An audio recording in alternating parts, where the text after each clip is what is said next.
शहर के pink city press club के चल रहे चुनावी माहौल पर हम चर्चा करते हैं। कौन होगा पत्रकारों का हितकारी और कैसे संभालेगा पत्रकारों की जिम्मेदारी।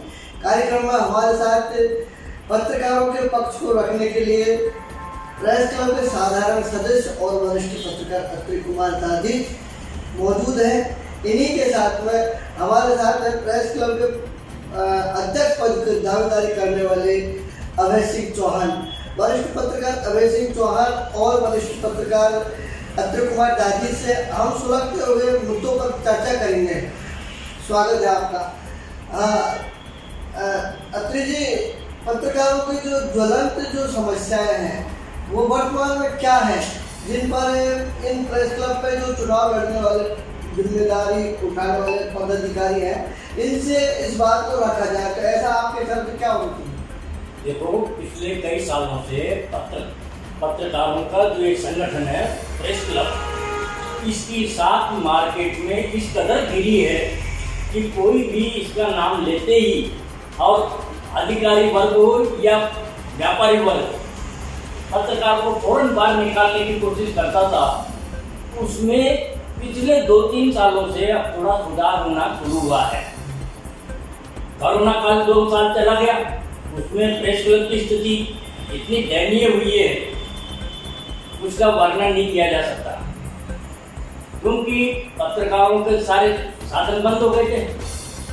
वहाँ काम करने वाले कर्मचारियों को भी किस तरह से सैलरियाँ मिली है ये लोग जानते हैं, और कर्मचारी खुद भी इस बात का एहसास है। लेकिन उस वक्त जो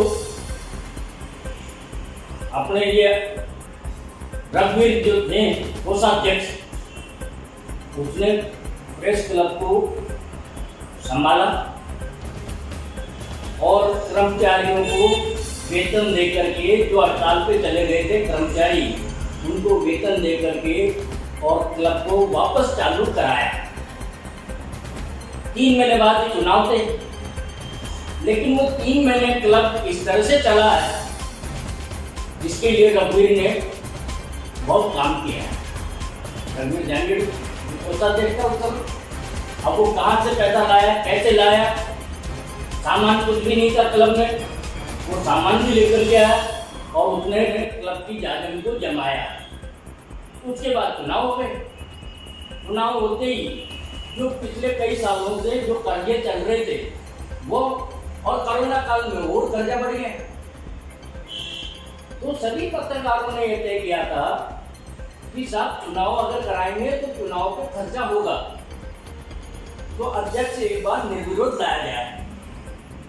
उसी को दृष्टिगत रखते हुए मुकेश मीणा को निर्विरोध अध्यक्ष बनाया गया, क्योंकि और भी हालांकि कई दावेदार थे।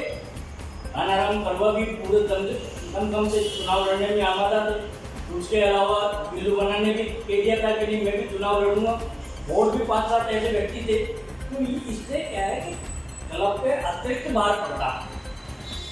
हालांकि सबका तो ये मानना था कि और पदों पे भी चुनाव नहीं कराए जाए, लेकिन कुछ लोग अड़े थे, इसलिए और पदों में चुनाव कराने पड़े। अध्यक्ष पे वो हमने स्वीकार कर लिया, ठीक है अगली बार देखेंगे। अब आपको क्या लग रहा है, अब पत्रकारों के हितों के लिए अब क्या रहना चाहिए? पत्रकारों के हित के लिए अभी जो 1 साल भर का जो पीरियड निकला है, जहाँ सरकार आपको बुलाती नहीं थी,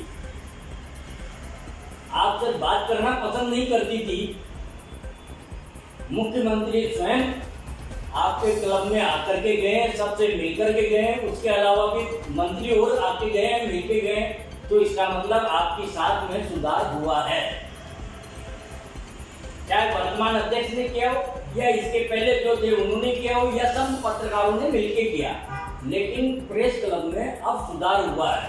अब हमारा मानना ये है कि पत्रकारों की फैमिलियां जो है वो क्लब में नहीं आ पाती है, क्योंकि कभी भी कुछ ऐसे लोग यहाँ हैं जो शाम के वक्त अभद्रता पैदा करते हैं। मेरा तो ये रहेगा कि कम से कम ऐसे लोगों पे लगाम लगनी चाहिए, और उसके लिए खासतौर से उन पे ध्यान देना चाहिए कि उनकी मेंबरशिप के लिए किन किन ने सिफारिश की है, उनका दायित्व हो कि वो अभद्रता किसी से न करें। अभी हम बात करेंगे अभय सिंह चौहान से। अभय जी, आपने जो राजनीति में जो कदम रखे हैं और प्रेस क्लब के अध्यक्ष पद की जो दावेदारी कर रहे हैं, आपके उद्देश्य क्या है? पत्रकारों के लिए आप क्या सपने सजाए रखे हैं? देखिए, जो अभी इन्होंने कहा कि पत्रकारों की गरिमा, प्रेस क्लब की जो गरिमा है उसको पहली बात उसको बरकरार रखना, उसकी गरिमा को चार चांद लगाना मेरी पहली प्राथमिकता होगी।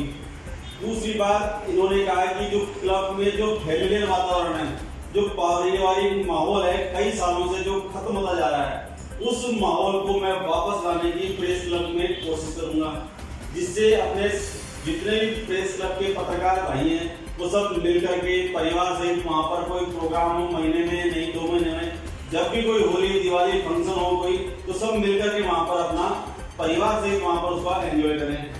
तीसरा, सबसे बड़ी समस्या जो आ रही है वो ये आ रही है कि सरकार, मुख्यमंत्री अशोक गहलोत की मंशा साफ है कि वो पत्रकारों के हित में सारे काम कर रहे हैं, लेकिन कुछ अधिकारी और या कहें कि कुछ हमारे में से ही कोई पत्रकार है जो उनको जाकर के उनके लोगों को मिसगाइड करते हैं, जिससे कि वो हमारे पत्रकारों के हित में कोई कार्य नहीं हो पा रहा है।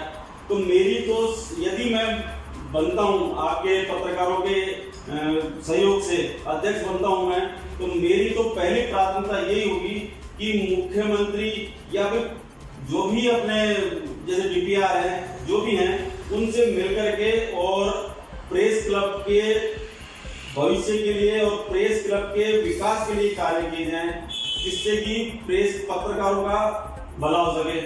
दूसरा, आज सबसे बड़ी समस्या जो पत्रकार के साथ आ रही है कि पत्रकार पत्रकारिता तो कर रहा है लेकिन कोई मानने को तैयार नहीं है उसको। क्यों? क्योंकि वो जहां भी जाता है उसके साथ में एक ही समस्या आती है कि आप कौन साहब। तो मैं जब भी मालूम मेरा रहेगा कार्यकाल, मैं अपने सारे कार्यकारिणी अपने सारे कार्य करूंगा, चाहे उसके लिए मुझे मेरा तन मन जो भी है वो उसके लिए पत्रकारों के लिए अर्पित करूंगा। बाकी आप पत्रकार जगत खुद, मतलब उनको क्या समझाएं, पत्रकार तो खुद ही अपने आप में एक बहुत बड़ी शक्ति है, तो वो खुद ही अपने आप में समझदार है। तो मैं उनको कह नहीं सकता कि आप मुझे वोट दो या फिर मुझे वो समझदार एक अपना पत्रकार जो है वो चौथे स्तंभ कहा जाता है, तो वैसे समझदार। मेरा कहने का मतलब ये कि जो भी काम होगा वो पत्रकारों के साथ और पत्रकारों के हित के लिए कार्य करूंगा मैं आगे। चलो फिर होगी मुलाकात किसी दूसरी शख्स के साथ, अपने पत्रकारों के हितों के लिए चर्चा करने के लिए, अपनी बात रखने के लिए हमसे संपर्क करें। Mobile number 7222006085। नमस्कार।